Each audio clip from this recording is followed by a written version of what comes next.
The test is in 4-part, Part 1, Part 2, Part 3, and Part 4. Now look at Part 1. Part 1. Section 1. You will hear a conversation between a clerk from a moving company and a woman who wants to relocate to the United States. First, you have some time to look at questions 1 to 6.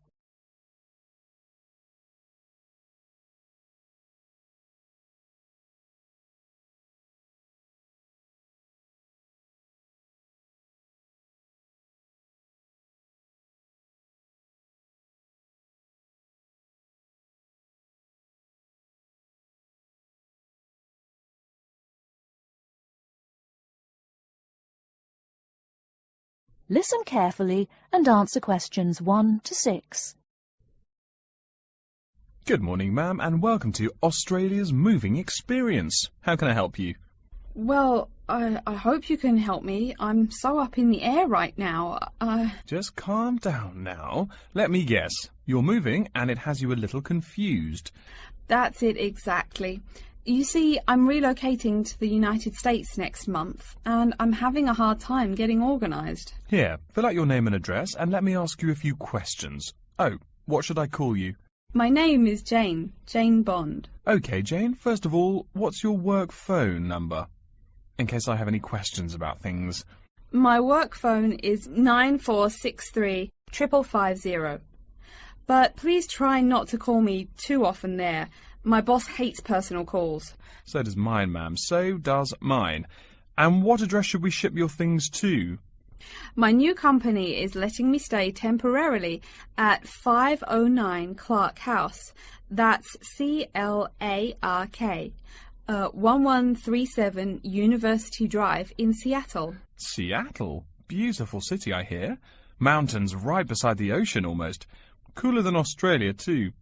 OK, and when should we come pack your things? I guess that would be on Monday, March 11th. Do you want any help with an after-packing clean-up? We do that for a small additional charge. Yes, that would be helpful. I promised the landlord I'd give her the keys back by 5 p.m. on Thursday the 14th. Great. We'll just schedule the clean-up for that day. That way, the place will smell clean and there'll be no dust. Well, you do think of everything. Oh, how much is this going to cost? Here is a list of our basic prices. Oh dear, this seems rather expensive. Yes, ma'am, but you're paying for the best. We're careful and we're fast. Like we say, the only thing we break are speed records getting you moved. Well, maybe that's so. Oh, I nearly forgot to tell you. I don't want my furniture shipped with me. I won't be looking for an apartment till after I arrive in America. Would it be possible to put my furniture in storage here for a month, then have it sent along later? Of course, we do that all the time. A couple of other things. Here at A Moving Experience, we try to pack your things logically. We don't just throw stuff in boxes. Before you hear the rest of the conversation, you have some time to look at questions 7 to 10.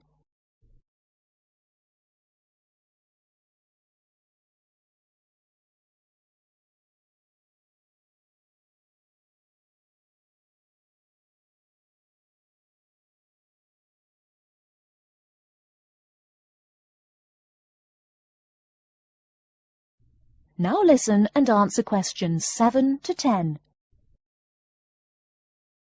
Do you have any special requests? You know, things you want packed in some special place, so you know where to find them. Like what? Oh, I don't know. Things like dishes, maybe. Not to be rude, but you look like a lady who likes to eat. Ah, yes, I need my dishes and things where I can find them quickly. Great. We'll put those dishes and cutlery in what we call the emergency pack. Can you think of anything else? I do have an antique tea kettle my great-grandmother gave my mother.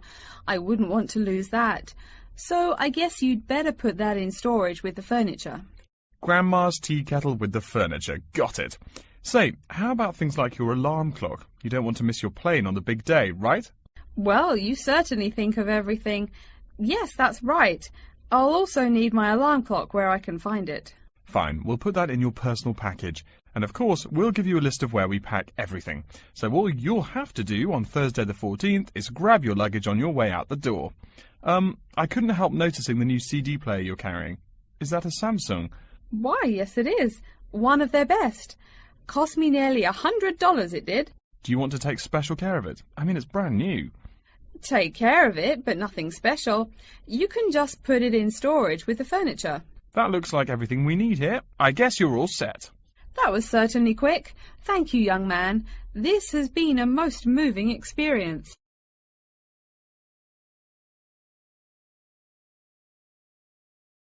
That is the end of part 1.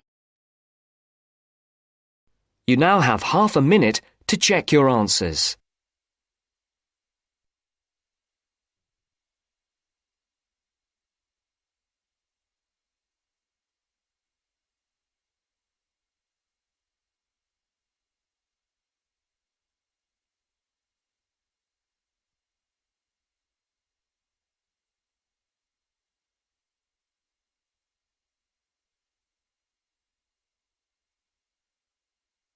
Now turns to part 2. Part 2. You will hear a talk about Runwell, a charity that raises money by organising running races. First, you have some time to look at questions 11 to 17.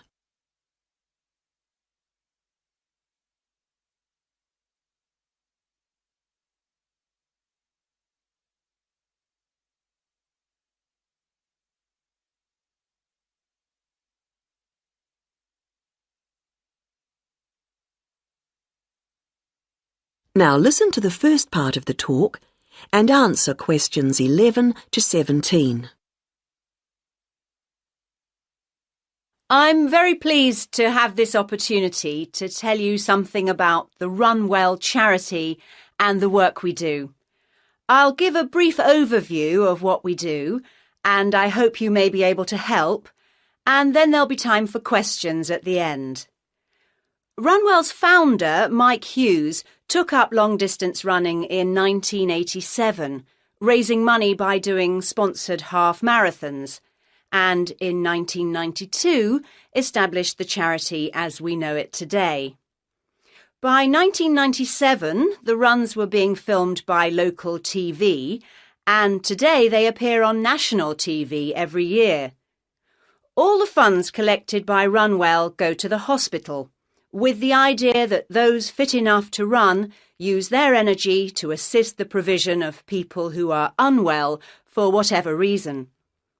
Now, if you want to race, and I assume that's why many of you are here, let me explain a couple of the basics. Races are run by teams, so you need to form and register a team. What you wear to run in is up to you, and I know some teams come up with some pretty wacky ideas. We have a standard design for your numbers, which we ask you to reproduce. So you make them up according to that standard. We don't want to spend valuable funds on doing that ourselves. Now, the race is run as a kind of relay, so while you won't actually compete side by side, we do recommend that you train as a group. This helps to optimise performance and build team spirit. It will also give you a fair idea of how much you need to eat and drink over the race distance. This is clearly essential for an effective performance, so please make sure you come along to the race with sufficient food and drink. Again, we don't spend money on providing that, but you do need to keep yourself going for the 20-kilometre course.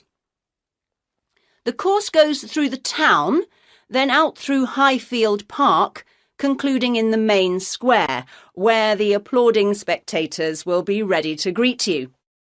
There are many different prizes, including oldest runner, youngest runner, team with the most sponsorship, team with the best costume.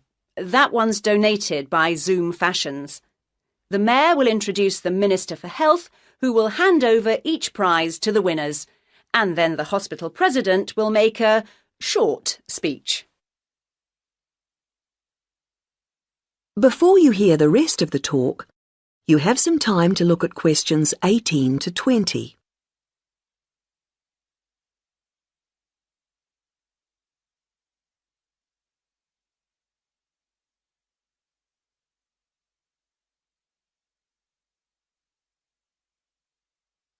Now listen and answer questions 18 to 20. OK, that's the big race. But I know there are many people who don't feel they are up to running a 20-kilometre race, but who would nevertheless like to raise money for Run Well. Over the years, we've had experience of many ways of trying to collect money, some very successful, others less so. Now, of course, 20 kilometres is too far for children to run. But there was a sponsored swimming event at the local school last year, and that did very well. People have also tried to organise food-based events, such as selling homemade cakes and bread and so on at the market. And there was a large picnic arranged in 4 bright gardens, although these events failed to justify the efforts put into them, though I'm sure they were very tasty. These days, so many people are out at work all day that going from house to collect money isn't very effective. But it is possible to raise useful funds by selling small promotional items, such as badges with the Run Well motif on them. We're currently checking to see if postcards, perhaps showing the race's winners each year, might also be a good idea or not. We do appreciate the efforts that have gone into selling second-hand goods, but to be honest, the returns have not been very high on this. One very dedicated group organised a team quiz recently, which went very well, and it would be good to see more such activities. There's also been talk of a concert, but we'll have to see how plans for that progress. Now, are there any questions at this stage?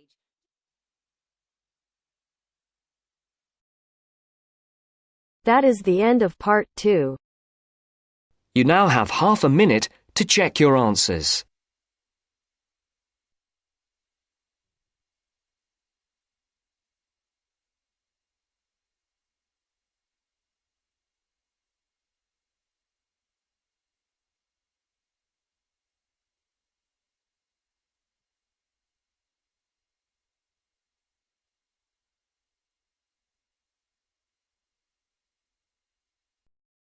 Part 3.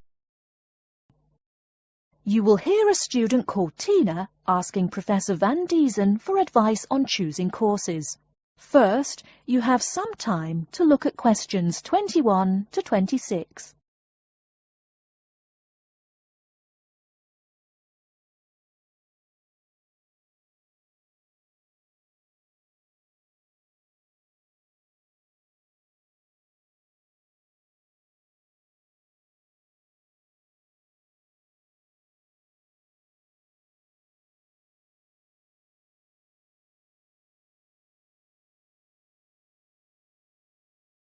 Now listen carefully and answer questions 21 to 26. Hello, are you Professor Van Diezen? Yes, I am. And who might you be? Oh, sorry, my name is Tina. I'm a freshman here. They told me I should ask you for advice in choosing courses. Well, that's part of what I'm here for. Please come in and sit down. Now, what are your questions? I almost don't know. Everything is so confusing. Like, what is a specialized course? Oh, easy. A specialized course is one that is compulsory, meaning it's a requirement for your major and regular, so you can't place out by taking a proficiency exam. That sounds pretty strict. Then what are all these general courses? I seem to have to take so many. Nothing to be alarmed over. These are courses open to all students and not directly related to your major. The university offers these general courses to choose so that you can become more well-rounded individuals. For example, I see you're a microbiology major, so it might be a good idea to take some literature or history courses so that you can know something besides all science. You mean these courses are like for fun? That might be one way to look at it, but don't tell the literature professor such a thing. Think of a general course as the opposite of a specified course. A specified course is one that pertains directly to your major. So, can I take any microbiology course I want? Let's see. Oh, those courses used to be open to microbiology students only. The good thing is now it's open to students on a flexible schedule, so it's not only for full-time students. So the answer is yes, if you have the instructor's permission. May I ask you why you chose microbiology? Well, I also like plain old biology too. You know, full-size animals. I might even become a veterinarian. Could I take some biology classes? Well, they are open to full-time students only, which I believe is what you are. I don't know how a freshman would get along with microbiology, though. I mean, most of the students presently looking into it are from off-campus. Off-campus? Yes, you know, people who use it in their work at hospitals, laboratories, even a police detective.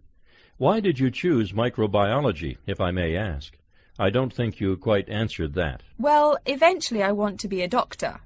At least my dad tells me so. If I may say so, young lady, you seem a little uncertain.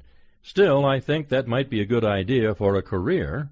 Of course, if you're thinking about being either a doctor or a vet, you should take some medical science classes before you even think of applying to med school. Great! What should I take? There is one small problem. The new medical sciences building is under construction, so there are no experimental facilities available until next year. I'm afraid you'll have to wait, but don't forget to take those courses at the first opportunity. Oh, bummer. Is there any other course you'd recommend for someone like me?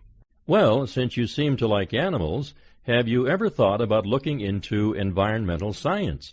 No, I never really thought about it before. Is it worthwhile? Quite. In fact, it's the fastest growing subject on this campus. Before you hear the rest of the talk, you have some time to look at questions 27 to 30.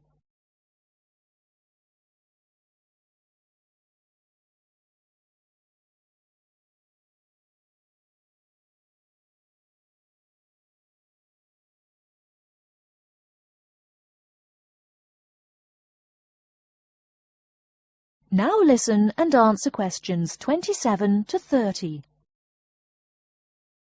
I'm sorry, I couldn't help noticing the long list of classes you've written out there. May I have a look? Oh, sure. Medical science, statistics, laboratory techniques, medicine, mathematics, computing. My, a bit of everything here. Is it too much? For your first semester, yes. What I suggest is starting out by taking the compulsory courses. Like we said before, the medical science can wait. Consider taking that in your sophomore year. I think I'd put off computing, too. I recommend to all freshmen that I talk to get the compulsory mathematics out of the way as early as possible, so take that one. It'll be one less difficult course you have to focus on when the science lab opens next year, and you have to catch up on classes like laboratory techniques. Your major also requires statistics, so you have to balance 2 math classes, and no doubt you should take that. Otherwise, get your required medicine course out of the way by taking something theory-based. Oh, of course, and your environmental science class, if you're interested. The others can wait, though I think computing is definitely a good idea, even though it's not required. I see, too, on your paper there, you seem to have had high marks on the entrance exam. Yeah, I guess so. Don't be shy. Have you thought about applying for a scholarship? Do they have any? I mean, my dad is always complaining about how much money it costs him. In your department, there are actually 3 full scholarships available. They cover tuition and provide $1,500 cash. $1,500 cash? Party! Please, miss, the money is intended more as a textbook allowance, not party money. If you promise to behave, I'll show you how to apply. Great, and thanks.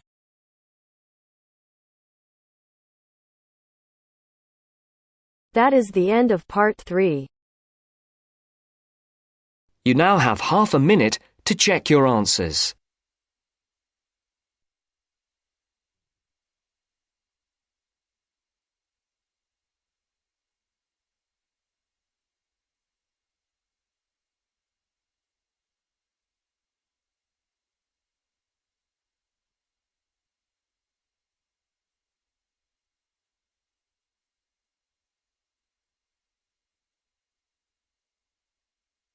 Now turns to Part 4. Part 4. You will hear an extract from a university lecture on the topic of marketing. First, you have some time to look at questions 31 to 40.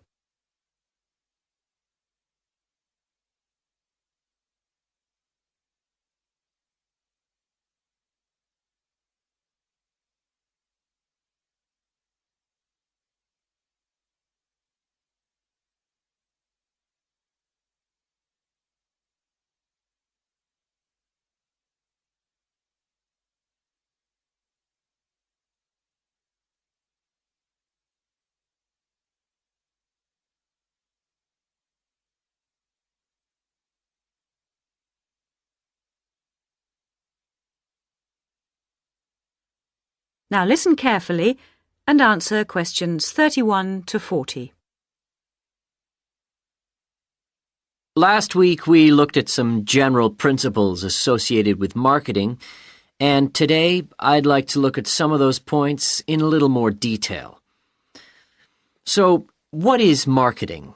Or put another way, what does the term marketing mean? Many people think of it simply as the process of selling and advertising. And this is hardly surprising when every day we are bombarded with television adverts, mail shots, and telephone sales. But selling and advertising are only two functions of marketing. In fact, marketing, more than any other business function, deals with customers. So perhaps the simplest definition is this one. Marketing is the delivery of customer value and satisfaction at a profit. In other words, finding customers, keeping those customers happy, and making money out of the process. The most basic concept underlying marketing is the concept of human needs. These include basic physical needs for things like food, as well as warmth and safety. And marketers don't invent these needs. They're a basic part of our human makeup. So, besides physical needs, there are also social needs, for instance, the need to belong and to be wanted. And in addition to social needs, we have the need for knowledge and self-expression, often referred to as individual needs.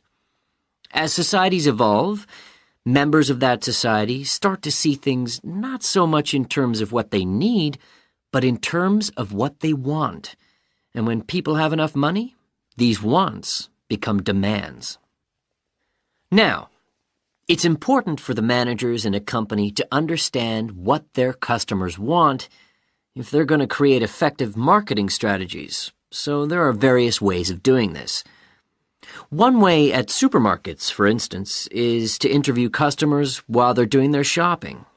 They can be asked about their buying preferences, and then the results of the survey can be analyzed. This provides reliable feedback on which to base future marketing strategies. It's also quite normal for top executives from department stores to spend a day or two each month visiting stores and mixing freely with the public, as if they were ordinary customers, to get an idea of customer behavior. Another way to get information from customers is to give them something. For instance, some fast food outlets give away vouchers in magazines or on the street that entitle customers to get part of their meal for nothing. As well as being a good way of attracting customers into the restaurants to spend their money, it also allows the managers to get a feel for where to advertise and which age groups to target. Another strategy employed at some well-known theme parks, such as Disneyland, is for top managers to spend at least one day in their career touring the park dressed as Mickey Mouse or some other cartoon character. This provides them with the perfect opportunity to survey the scene and watch the customers without being noticed. Okay, well, we mentioned customer satisfaction at the beginning of this lecture, and I'd like to return briefly to that as it relates to what we've just been talking about. If the performance of a product falls short of the customer's expectations, the buyer is going to be dissatisfied. In other words, if the product you buy isn't as good as you'd expected, then the chances are you'll be unhappy about it. If, on the other hand, performance matches expectations and the product you buy is as good as you expected, then generally speaking, the buyer is satisfied. But smart companies should aim one step higher. They should aim to delight customers by promising only what they can be sure of delivering and then delivering much more than they promised. So then, if, as sometimes happens, performance is better than expected, the buyer is delighted and is twice as likely to come back to the store. Now, let's move on to look at the role of advertising. That is the end of part 4. You now have half a minute to check your answers.